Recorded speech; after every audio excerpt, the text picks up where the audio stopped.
What's up, everyone? This is the DeFi Scoop. I'm your host, DeFi Dave, and today I'm super excited to have Mr. Raymond, CTO of Tracer DAO. Raymond, how you doing? Yeah, good. Cheers for having me on, Dave. It's good to chat. No worries. So when I was looking into Tracer before this call, I'd like to describe it as make your own out-of-the-box derivatives, kind of like you can go to Build-A-Bear, make your own bear, make your own stuffed animal, but instead of that, it's derivatives. But I feel like not everybody knows what a derivative is, and everybody, even if you do know what it is, people have different definitions of what it is. So how would you define what a derivative is?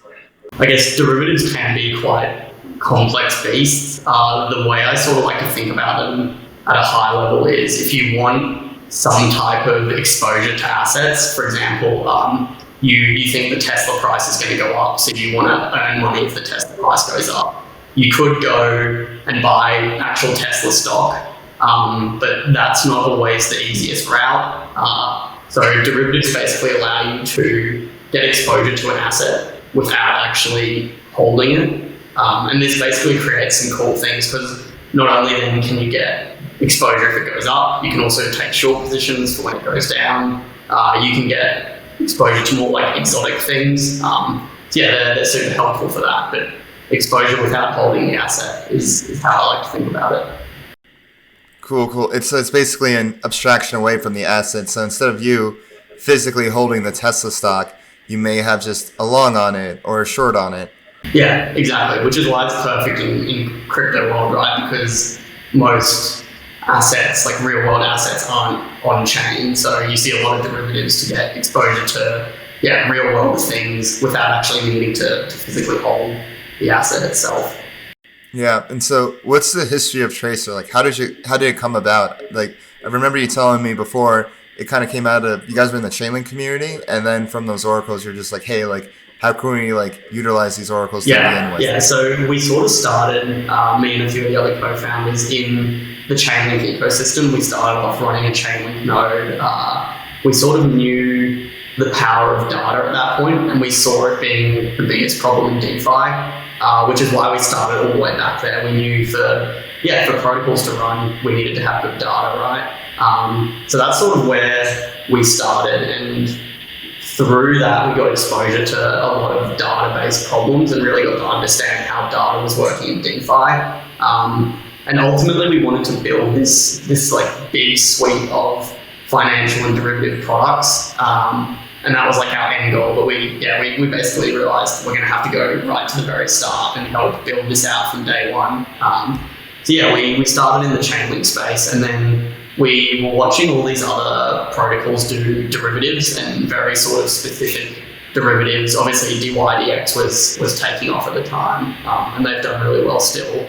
And we basically saw an opportunity to combine where we wanted to go with our past experience and build this financial infrastructure that was a lot more generalized and a lot more applicable to a lot of areas than what other protocols were doing.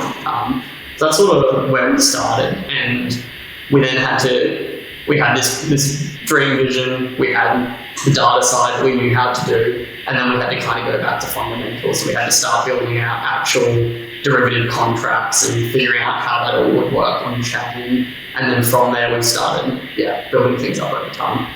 Not only that, but you had to build a community around it that would use it. And I've hung around the Tracer Discord before, and you definitely have a vibrant community, not just like about Tracer. Like you have a book section, a poetry section. So like, how were you able to curate that community? The community side is actually quite tough. I think a lot of people assume that community is just going to come, and that's not usually how it works. Coming from the Chainlink side of things, we were really inspired by that. Like the Chainlink community is so strong, so close-knit, so passionate. And we really wanted to learn as much from them as we could and sort of bring that into Tracer. I think early on, it was really just about engaging people. We had to really, if someone comes in and they're asking questions or they're interested, you have to really engage them and keep them there. The thing that we're really looking to improve, and we'd love more people to flood into our community and give feedback on this, is then taking that from an active, vibrant community to active contributors. which I think is the problem that a lot of protocols are facing right now, that there's so much going on in the space and there's so many interesting projects. You not only have to capture people's attention and imagination, but then also give them the tools and give them the frameworks to actually help you build what you want to build. So that's where we're sort of going with our community. But yeah, I feel like we've fostered a fairly healthy and vibrant, energetic community so far. Yeah, no, for sure. And I guess like what are some like lessons that you took from Chainlink community or like other projects that you brought into Tracer in building it? I think definitely giving the community a mission and also a very strong North Star was a big thing that Chainlink did super well. You hear Sergey talk, and he's always talking about the grand vision of Chainlink and where they're going, and a lot of people are able to align themselves to that. I think early on we somewhat weren't doing that the greatest in Tracer, which is why you've probably seen we've been quite under the radar for a while. Right? We've been working on this for a year, and we've had a small community which is growing quite rapidly now. But once we figured out, you have to give people the North Star, because certain people knew it, but not everyone in the community. And once everyone knows this is where we're going, this is what we want to be able to do, they'll attach themselves to that and then go out and really, help spread the word. Cool. I think that's really important, like having a North Star, like something simple that people can just rally around and be like, okay, like this is what we're about. So like, what would you say is the North Star of Tracer? Is it to make derivatives out of everything? Like, how would you like sum up Tracer in like a few sentences? Yeah, we're trying to build derivative templates that anyone can use. So we want to be the underlying contracts that are used for all derivatives around the world is the main North Star. So we're going about that we've started with a single product, perpetual pools, and that's our first, we call them templates that we install in the factory. So the idea is perpetual pools is one of these types of derivatives, but we want to be able to service every derivative that anyone could need. And this means not only servicing the needs of DeFi users, of TradFi users, but also of institutions. And there's so many different products that we're working on, brainstorming, collaborating with other people to basically create these factory templates. And what you get from there is essentially this ecosystem where there's cross-product synergy, so products can work together and you can build structured products on top of them, but also people can use these templates and they can deploy whatever market they want, which I think is the super powerful thing, because you can see institutions using that to deploy markets that they need to hedge, but you can also see your average, like everyday DeFi user that has a position in some market that they want to hedge or they want to speculate on another market, they can just go deploy it. That's our North Star, quite grand, to be all of derivatives across the world. What do you see your biggest challenge in trying to accomplish that North Star? Is it an issue with liquidity? Like if you have all these markets, and how do you make sure that they're liquid and that they're tradable at a fair price? Yeah, so liquidity is definitely a massive problem, especially when introducing permissionless deployments, which is one of our new big features. We've seen that in DeFi already be somewhat problematic. When you open up all these options, then liquidity gets fragmented across all of them, right? So our challenge is getting liquidity in, but then also having enough demand for specific markets that it makes sense for larger institutions to use them. So the way we're going about that early on is having a lot of the large markets be DAO deployed and incentivized. So your ETHs, your Bitcoins, other top 20 crypto assets will be deployed by the DAO and potentially incentivized to get liquidity into them.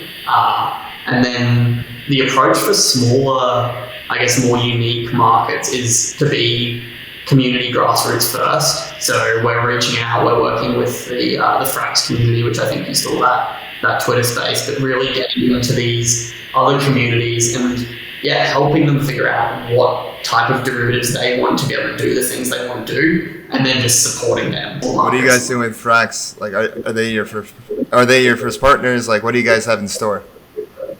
Yeah, so with Frax, they are the first partner that we've actually got on perpetual pools. So we we partnered with them for Perpetual Pools V1 to release some new markets settled in Frax. So it was essentially the coupling of they wanted more use cases. Stablecoin, we wanted more unique markets. But some of the things we've been talking about with them and other protocols get a bit more unique, I guess, because perpetual pools are pretty much fully modular. You can define your data feed, you can define your settlement token. We can build some really cool things where people can hedge their Frax shares exposure, or they can have, say you hold Frax shares and you want to also go long ETH, you could settle your ETH market in Frax shares. So yeah, there's a few cool community things that we're collaborating on with them and a few others. Yeah, for those who don't know, how would you define a perpetual pool? Similar to perpetual swaps, which are a derivative where you basically pay some sort of funding rate. The way perpetual pools work is they're actually quite a simple mechanism, which is nice. You have two sides of the pool. You have a long pool and a short pool. You can basically deposit into either of those pools and receive a long or a short token. And then the actual mechanism is every hour, based on the change in price, money moves from one pool to the other. So if the price has gone up, then the short pool pays the long pool and vice versa. You basically, and you can then add leverage to that. So it's quite cool because the price feed is modular, so you can plug in any price feed to then get exposure to any asset.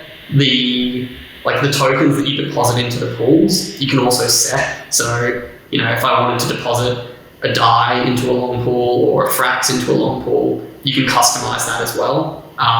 So all parts of the system are fully modular, and then it's just moving money between the underlying pools. I understand. So let's say I want to long ETH and I have Frax and I don't want to actually buy ETH. I can just go into the Frax, the long ETH pool, and if the price keeps going up, it's I think I just imagine buckets of water in my head and it keeps filling up with water while the short one gets more and more empty.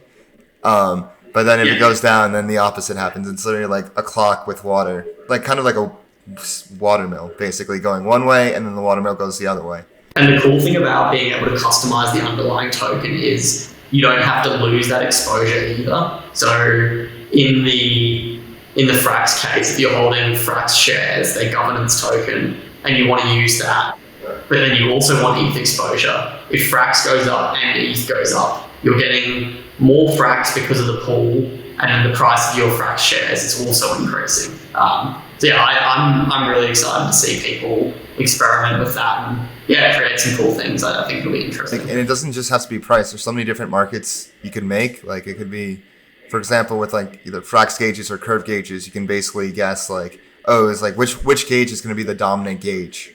Make a perpetual pool. This gauge will be increasing in percentage. Is that a good way to put it? Yeah. You can customize the price feed to basically cover whatever you want. So some of the things we're looking at doing in the short term is NFT markets. We just announced a pump. We're looking at doing an ape market. And this is where our sort of data experience comes in, that we've got a team that is working on coming up with price feeds using Chainlink for unique assets. And you can go crazy with it, right? We've looked into coffee, we've looked into fuel, we've looked into different crops.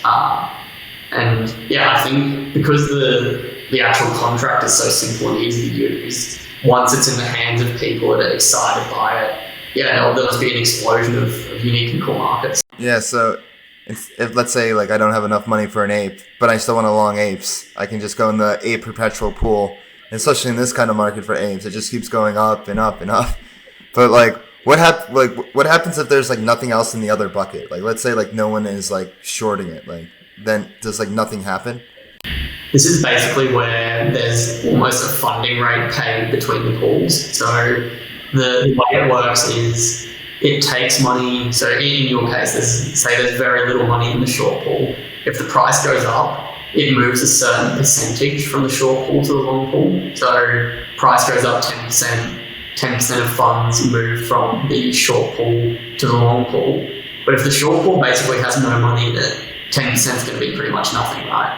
So we also have to incentivize keeping the pools balanced. But if you that's basically where you get market makers on, and there is a strong incentive to do that because you can earn a fair bit of money by depositing into the undercollateralized pool, the pool with less money, and then taking a position elsewhere, and you basically earn an interest rate.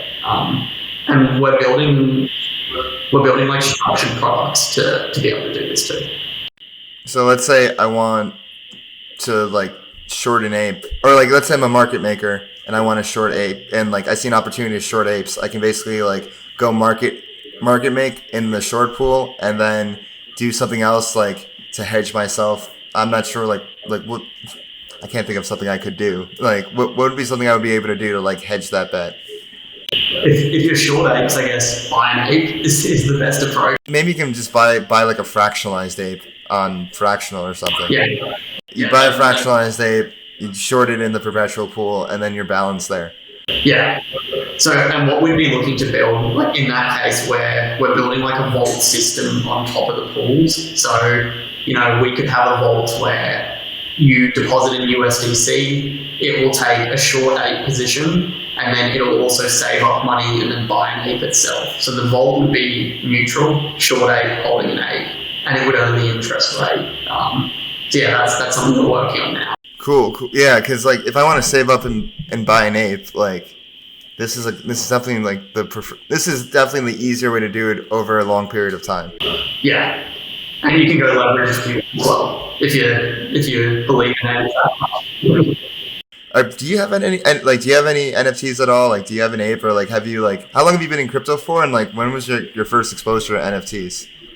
I've been sort of dabbling in crypto since late 2017. At the start, it was very simple Ethereum stuff, just sort of messing around, having a bit of fun. In terms of NFTs, I'm actually like my Selenium Tracer hasn't ventured too much into the space, but we do have a lot of ideas for Tracer that we'd like to see become NFTs. But yeah, I think personally, like NFTs are going to have a lot of big use cases. I sort of first got introduced with hash masks. That was the first thing I really saw.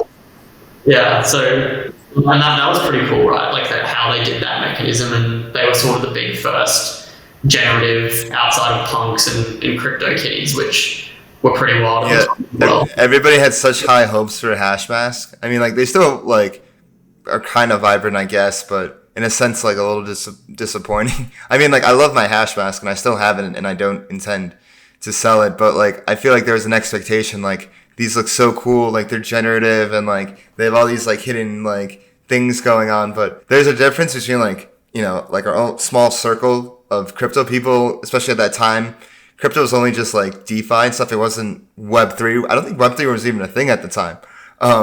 But everybody was expecting so much, like, oh, this could be like a cultural thing, like maybe like 10 years down the line, and it still could be.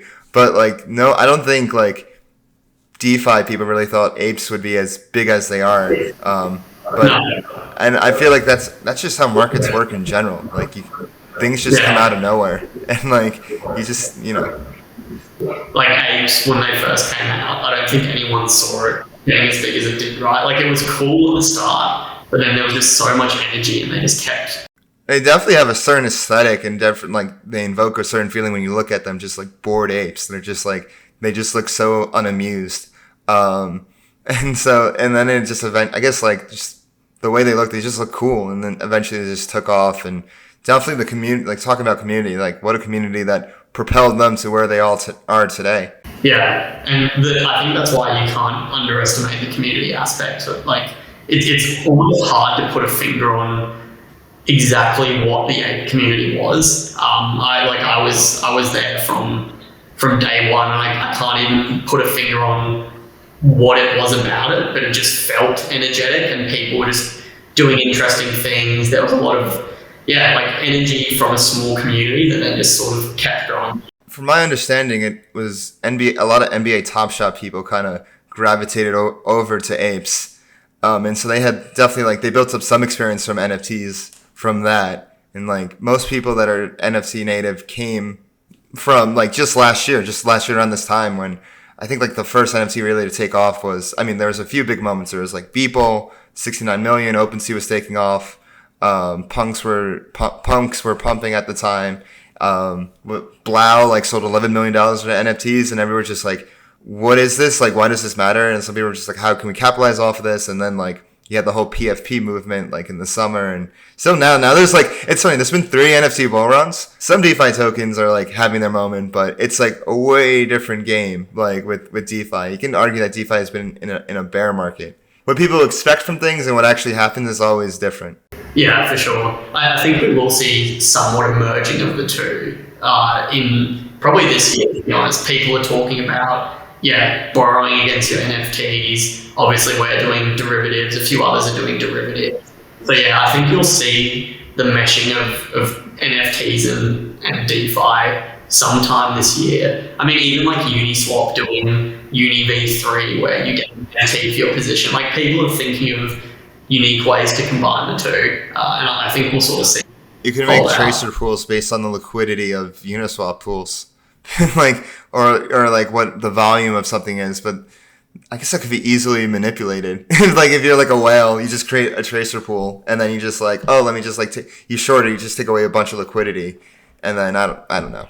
Like, so I guess if you were like fractionalizing NFTs, you could even settle markets in actual NFTs, right? Like if you fractionalized your ape, you could settle markets in NFTX tokens, and you could go like long ETH until you've earned enough apes, like NFTX apes, to redeem for an ape or something. Oh, with the NFTX tokens, or like I remember they had that with Hashmat. So like if I want, that's a direct way to get exposure to apes. Is like you play around in the token itself, and like let's say you long it, and or if like you short it, it'll be kind of ironic. You short it with the ape token, and eventually it goes down, but then you end up buying just like redeeming the ape from it.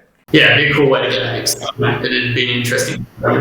What other things like outside of Tracer and outside of NFTs has caught your eye in DeFi, or caught your eye in Web3 and crypto in general? Outside of those two, some of the things I'm really excited about, I guess it's still sort of related to the NFT space, but music and culture coming on chain, I think that is going to be big. And again, I think that like why I'm so excited about this generalized setup that we have at Tracer is anything that comes on chain can then be fed into something like this, and there's always good selling points for why you should be able to hedge your assets or why you should want to get exposure. But I'm excited to see more people do cultural things on chain and have artists supported and all that stuff that I think is slowly happening as well. One of my childhood friends is a musician. He's a DJ, and he's been super interested in NFTs recently.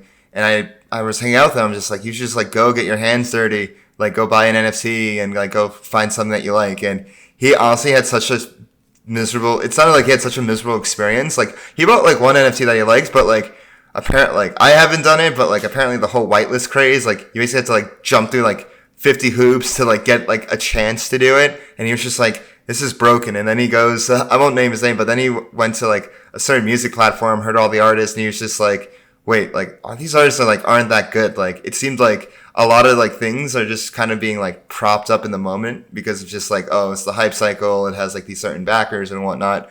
But like, I feel like we don't know what music NFTs actually look like and the music NFTs that people actually want to collect.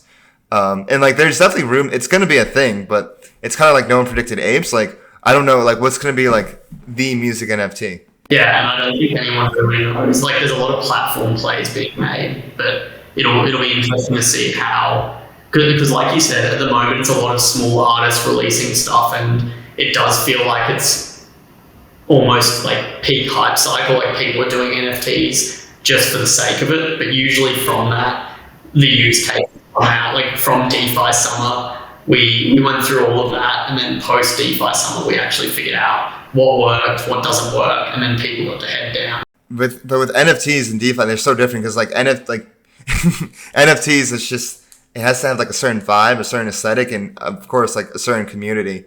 With it, with DeFi, like the same, it could be the same thing, but like there's, you have to have like the right token mechanics. You have to have like the right system. Like for example, Curve hit it out the park with the whole VE system, and now everyone is talking about it, whether you're like, you love it or hate it. Like you just see conversations about VE, and now more protocols are adopting VE. Like what's your take on like the whole curve and the whole VE system? I think it's a super cool model, and I know there's been some arguments against like the bribe system from it, but I actually really like that transparency on chain. They've built the mechanism to direct liquidity, and you can pay for it if you want to, which I think is really cool. And it's definitely got a lot of teams to think about tokenomics a lot more. Like it's almost started this renaissance of tokenomics. People are thinking about how do we build in use cases for our token that actually provides value. Things like Toke, which Tracer is a part of too, where they're directing liquidity based on their token, and they're providing liquidity using the like native token and the token pairing, which is similar to the VE model, not exactly the same, but I think it sort of sparks creativity in a lot of people, which was really cool. You see arguments for and against, but I feel like you want basically institutions and different entities to build on top of your token. If something like Convex is like forming and like people are like being a part of it, and something like Convex is like actually like taking up a lot of curve, that means like a lot of people actually care. System is being built around curve, and like you're going to see it built on Frax as well. I'm sure of it. And also on like other VE systems, you're basically going to see like these different I call it the institutional layer. You want an institutional layer on top of it, because like the thing with VE, it's just the token's not liquid. So like it's like, okay, how can we get the most value out of it? And like if I'm a small player and I just like stake my curve or my FXS, I don't get the most bang for my buck. I do get the most bang for my buck if I do aggregate it with someone else. You see Convex, you see Redacted, you're going to see like other things come out that like basically take advantage of this. I am curious of what happens with like Convex and Curve, because I believe the number's 70% of 70% of CRV is in Convex. So like it's good to have this like institutional layer, but like not if there's just like one institution. That it seems like a little dangerous, but like, well, I guess what do you think? We've discussed it. We don't want to buy into it just because it's the hot thing. So we want to be cautious about how we propose things and how we push it.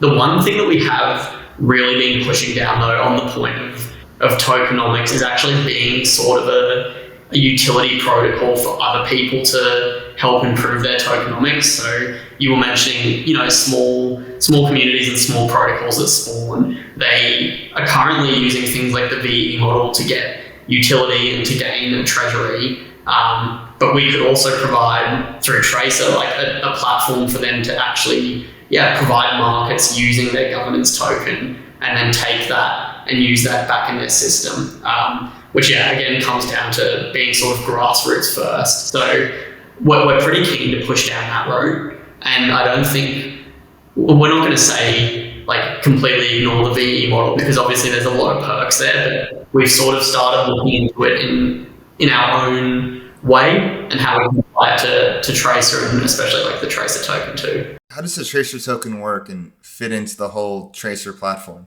At this point, it's purely a governance token, so we're just using it to make protocol decisions. In terms of where we want to go with that, there's a lot of discussion currently ongoing, so if people are interested in tokenomics, it's pretty much the current hot discussion in our Discord. The easiest path to experiment with it will probably be deploying some Tracer settled markets and basically dog food that approach ourselves, see how that goes with the community. But at the moment we're just using it for voting and for governance. I guess back to community, like what's your whole take on DAOs? Like is Tracer like, what's the structure? Like Tracer has Mycelium, right? Mycelium is like the company that's kind of helping build Tracer up. And like, is there like a DAO like around it? Like how does the DAO and what is Mycelium, and how does like the DAO interact with Mycelium?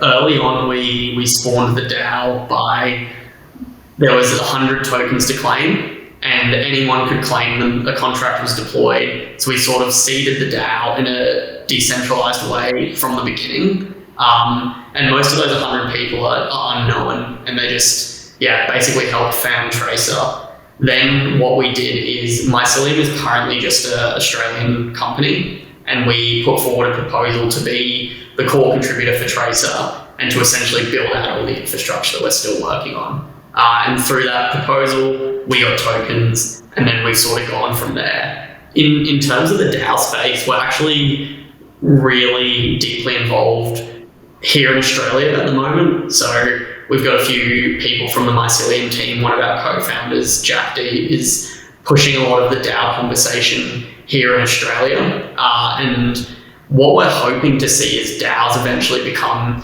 like legal entities like we've seen in Wyoming. And I think we're getting there, and it's going to make things a lot easier for DeFi to grow, because currently, things like Tracer DAO sort of exist in this weird space, right, where we're a core contributor to this DAO. What is it? It's just an on-chain entity. It doesn't exist in the legal system. And we think once we can get there, we'll see DAOs continue to take off even more. The past year has been crazy for DAOs, right? I've talked to a few DAO people, and the biggest issues is like, one, how to organize everyone and how to like onboard everyone, especially like with Discord. Like, I'm still like trying to get used to Discord. I'll always be like more like comfortable with Telegram personally, just because I'm a 2017 boomer and like that's what we use and still use. And I just find Discord to be very overwhelming, and I feel like there's like a lot of room for like to help like with DAOs with like onboarding people. You know, like it's like, okay, like welcome to Tracer, blah blah blah. Like here's like what you can do, like during the conversation, introduce yourself, and also like like inter DAO coordination and then the intra DAO communication. So, and there's like tools being built out for that, like Coordinate and within the DAO, and also like I'm about to have somebody on from Prime DAO that's going to talk about like inter DAO communications. What are some issues that you face like in like running the Tracer DAO? Yeah, I'll be honest. At the moment, running a DAO is actually very difficult because we're so early. Right? It's almost like an uphill battle. Everything you want to do. The big thing for us was supporting people that are building tooling. We just started using something called Utopia, which is a new sort of wrapper on top of Gnosis that helps with payments and processing payments and working with collaborators, which has been amazing for us, saved a heap of time. Other things we're sort of excited about, Tribute Labs, the open law product they're building out, more modular DAO frameworks. I think that will be exciting. And then, I guess our approach to try reduce some of the friction is where we're looking to keep moving towards almost DAO of DAOs model. It feels like that's the best approach. So rather than having this one monolithic DAO, that just having a vote to sort of break some of that up and giving permission to subgroups to do things within a certain domain. I think that's going to be super, super big in the coming year or so, because it's, when you think about it, the actual single monolithic DAO, companies don't really work that way. They like pass decision-making power out to the fringes, and you could argue like everyone voting on everything is just so inefficient, and it takes so much time, and you get a lot of voter apathy. Like it's hard to incentivize people to vote. So there's a whole heap of DAO problems that we're keen to keep digging into and keep helping everyone solve, I guess, and propel us forward. It's like, how do you keep people engaged, like beyond just holding the token? Like they might just hear about it and might just like buy it, but like, how do you like get them to stay? It's really interesting because like I've been thinking about this a lot, and I've been talking to different people, and like no one has a straight answer. I mean, I've heard of DAOs before, but like, and I've talked to people about DAOs, and they've been around, but they didn't really take off until this year. And I feel like the big coming of age moment was Constitution DAO. That was a huge like mainstream story. Like, we're going to buy the Constitution, and it was a great effort. And it was a lot of fun. I have to say, like, since you're in Australia, like Australia has a fire DeFi scene. What is it about Australia that makes like such like dope DeFi protocols? It's actually really interesting to me that it is a hub, because traditionally Australia hasn't been the biggest innovation company. The government's been trying to push it a lot the past 10 years or so, but traditionally we haven't been the biggest innovators in the world, right? We're often quite quiet. We're a bit isolated from the what's going on. I think the ability to, one, everything's digital, right? It's purely online. You're no longer hindered by the fact that you're in Australia, and if you want to raise money, you have to go to the US or you have to do things like that. You can do it from anywhere in the world. And then also I think we actually do have quite a technologically advanced bank system, at least compared to the US. I don't have many other reference points, but I remember being in the US and banking felt archaic there, whereas here it was quite forward, even before the rise of neobanks. So that makes sense. You know, you guys being isolated from the rest of the world. It's kind of amazing. Like, you guys are so used to long flights. It's like, oh, 7-hour flight. Like, that's simple. Like, blah, blah, blah. But like, you're right. Like, I think like countries and places that are digital native first, like, have an advantage when it comes to crypto and blockchain in general. I guess like what's your origin story into crypto and this whole scene? Yeah, so I actually found out about Ethereum through a mate at uni here in Brisbane, and he just mentioned it to me, and I was always interested in tinkering with things. I was studying software engineering at the time, and yeah, he told me about Ethereum. I got on I think Reddit was the thing back then, so and I was looking around, and yeah, programmable money just stuck with me. I was like, this is so cool. I can just build things and release it to the world. So I built a few basic apps, had an internship as their sort of token crypto intern, just building random things here in Brisbane. And yeah, met the other co-founders through one of the colleges actually here in Brisbane, and they were interested in Chainlink. They loved the space as much as me, and they needed someone technical, and that's pretty much how we started. So started as 3 of us, and now I think we've just ticked over 100 across all our projects, and the Tracer team is about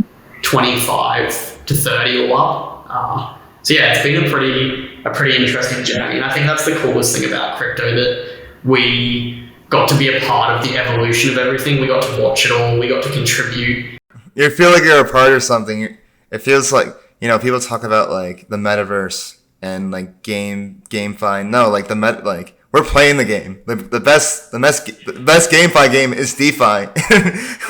we're all playing it. We're building it all together. I think the fact that crypto is just so engaging and hands-on, and, you know, like you can just like go code up a smart contract and then deploy it and then see money go into it and people actually use it. Like, that's really powerful and really fulfilling, as opposed in like the Web 2 world, you could just be a cog in the machine, just like, you know, just like pushing like one piece of code and like entering it every day and just like, oh, just checking on things. Like, that's not very engaging. And, you know, I saw somebody say this, like, you see the pipeline from like Web 2 to Web 3, from TradFi to DeFi. You don't see the other way around. It's a one way. It goes one way. It doesn't go the other way. And like, people are like, is DeFi here? Is Web 3 going to stay? Like, but like, I mean, the answer is pretty obvious by like everyone's collective action. Like, what do you think? I think it makes contribution really interesting. We were talking about, you know, keeping people's attention. It makes the landscape so competitive, right? And everyone is battling over. It's almost like it is one big game where we're all battling for attention of people. We're battling for contributors, and yeah, the best protocols will be able to continue developing and grow into something. And like coin hippie Taoists, they just like float from DAO to DAO. Like, they contribute here, contribute there, but like they have like no per se allegiance. They have values like that, and like but like I feel like, going back to what you say, I think it'll be like an ecosystem of like DAOs will form like alliances, and I can see these hippie DAOs just like, oh, they want to contribute to like one service DAO, they go here, and then they want to contribute to like a different flavor of DAO, they float and bring their skills there. And, you know, I think like when it comes to this Web3 world, it's all bottom up, and like as Spencer Graham said in a past interview, it's like about what you contribute and like what you can keep contributing to different DAOs. So it's going to be a lot more people centric in these like DAOs and sub DAOs and all these ecosystems. Like, have you like noticed that already with contributors to Tracer DAO? Have we noticed what already? Like people floating? Like just like people like contribute like a little bit and then they leave. Yeah. We've sort of experienced the full spectrum of contributors actually, which is pretty cool. We have. How would you categorize like everyone? Yeah, I'd say there's maybe like 3. There's people that come in very infrequently and will interact in like chunks, not necessarily contributing, but they'll come in and they'll say, hey, read about the updates, these are my thoughts, and then they leave. So they're adding valuable thoughts, but they're not actively in. You have the people that are sort of in a bit more frequently and are providing value here and there. Like they'll pop in every couple of days, they'll comment on docs, they'll try add value where they can. And then we've been fortunate enough to have some people that have just basically appeared out of nowhere and have provided an insane amount of value. We've got Bob Boyle, shout out to Bob Boyle. Bob Boyle. He came. Yeah, you met him? No, I like the name. I think he originally came from the Tote community, but he just appeared in Tracer and he started off making memes for us. That's where he started.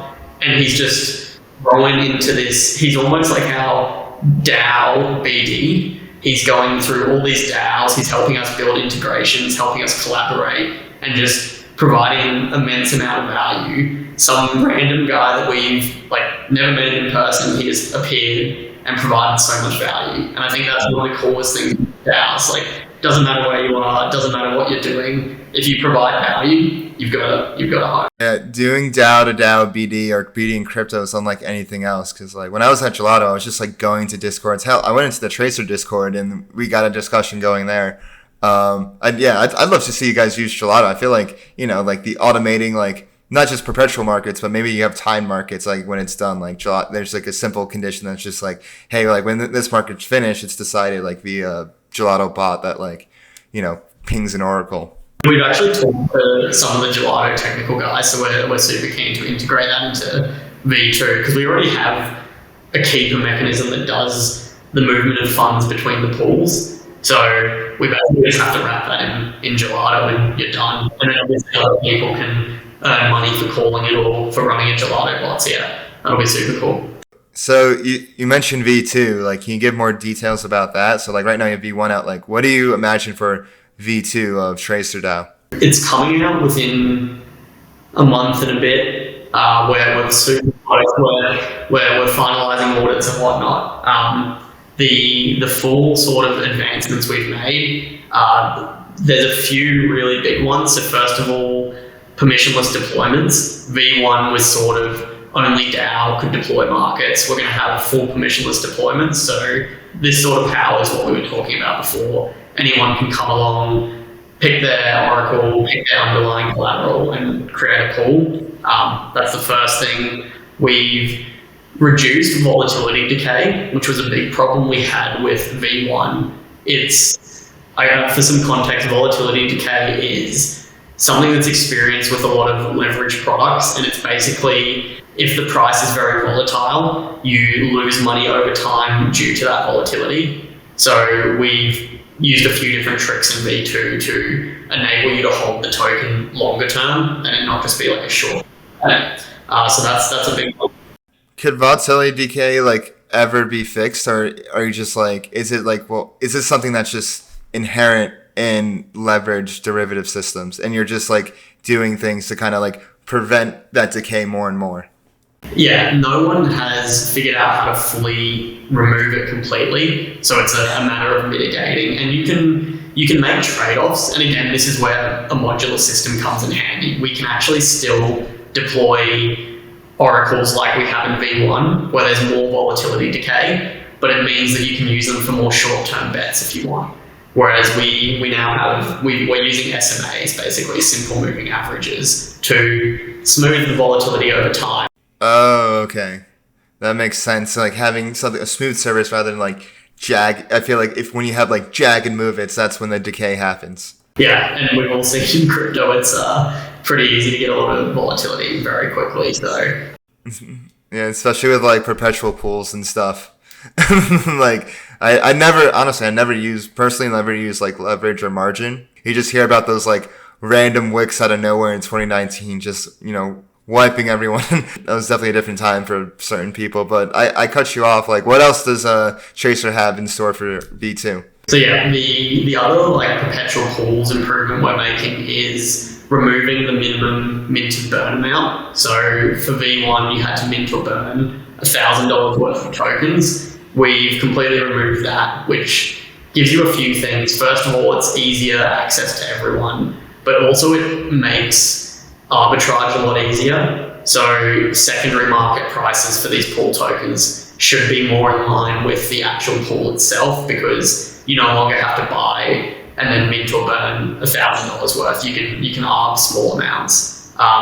So that's like the main individual perpetual pool improvements with V2. The other really exciting thing that we've been working on is, in line with these punk indices that we're releasing, is our data factory. So initially what we're going to be releasing is just the punk market as a sort of sample for what we've come up with. But behind the scenes, we've been working with a lot of Chainlink node operators, a lot of data providers to come up with this data framework that sits on top of Tracer. And it enables a few things. First of all, it enables new markets like punks and apes to be deployed, but it also enables indices. So not too long after we get V2 out, you'll start seeing some, like index type products on Tracer. So we could have, like a BTC ETH Chainlink index, or we could have a punk ape index. And the really cool thing is all of that will be permissionless as well. So we kind of envision the user flow. You want to deploy a new market. You come along, you say, what data do you want? Data's not here, cool. Deploy a new data feed. It'll take you to our data experience where you can create an index or request a new data feed. Eventually that feeds back into the pool. You can deploy your own pool. You can pick your settlement token, and you've got like the whole experience in full control, really. So a lot of the pieces are being released and it'll all come together. So how does the index work again? So let's say I want to make like a punk ape index. Does it take the data feed from, the Tracer pools itself? Does it take it from like other feeds, or does it take it from some combination? Yeah, it's a combination, and you can kind of pick for the index. So what we'll do is we're going to have essentially like Tracer run feeds, such as the punk feed. But what we're doing for that is we're not just pulling from a single source. We've actually got a network of Chainlink node operators who are going to be providing this data, and we're going to be incentivizing. So you'll be able to pick from a few of those. And then essentially you can fully customize the index yourself. So say you wanted 70% punk, 30% ape. You'd go through the process, you'd pick punk, you'd pick ape, define your split, deploy a market, and then you'd have your own punk ape index, and you could settle it in Frax if you wanted to, or USDC. And then that's open to the public. So I guess with these perpetual pools, like how do you attract users? Like how do you find users, and how do you get users to like keep coming back? Like what's your plan for that? Yeah, there's two parts. There's trying to sell our unique aspect. So that's like the tokenization, the permissionless deployment, pick your leverage, those type of things. And then again, I think it comes back to the community aspect. We really want to be a platform where DAOs can come and we can support them to deploy the type of infrastructure they need. You don't really see that with most derivative platforms at this point, and this is something like the Rari Faye team have done really well. They've been community first, they've deployed markets for communities, and we really want to take from that and approach it in a simple way. I think you guys are the perfect money Lego and perfect supplement to any community, whether it's an NFT community or a DeFi community or a DAO community, or even outside of crypto in general. Like you can make a pool, the derivative pool about anything, and you give people like an opportunity to like hedge themselves, to go as they say, like a Texas all in, and just like, what's a Texas hedge? Have you ever heard of that term before? No, I haven't. It's basically when you buy a token and then go lever on it as well. And there's a story on it on Wikipedia that I saw a while ago. But you can go either super all in, basically. So it's really cool what you guys are building. Where can people find Tracer? And do you have any final words that you would like to embark on us? Yeah, so you can find us at tracer.finance. That's got links to our Tracer DAO Twitter. We're mostly active in Discord. I'm super keen to just see people jump into the community, to be honest. We're very community first. We're really trying to grow as a community, and like we touched on at the start, it's pretty vibrant, it's pretty energetic in there, but we'd love more people that are interested in derivatives or interested in software development or just DeFi in general, to be honest. Yeah, you guys seem like the ultimate, in the nicest way possible, in the same way that I'm just a crypto, Web3 DeFi nerd. You guys are the data nerds, but that's what is needed for Tracer to be to succeed and keep on succeeding. Yeah, and all of DeFi needs data. So Raymond, thank you so much for coming on. This has been a lot of fun. Everyone, thanks for listening. If you like what you hear, like, subscribe. Let me know in the comments what you want to hear next. And we're going to keep doing DeFi Scoop because it's fun and I'm having fun. And thanks for coming on. catch you later.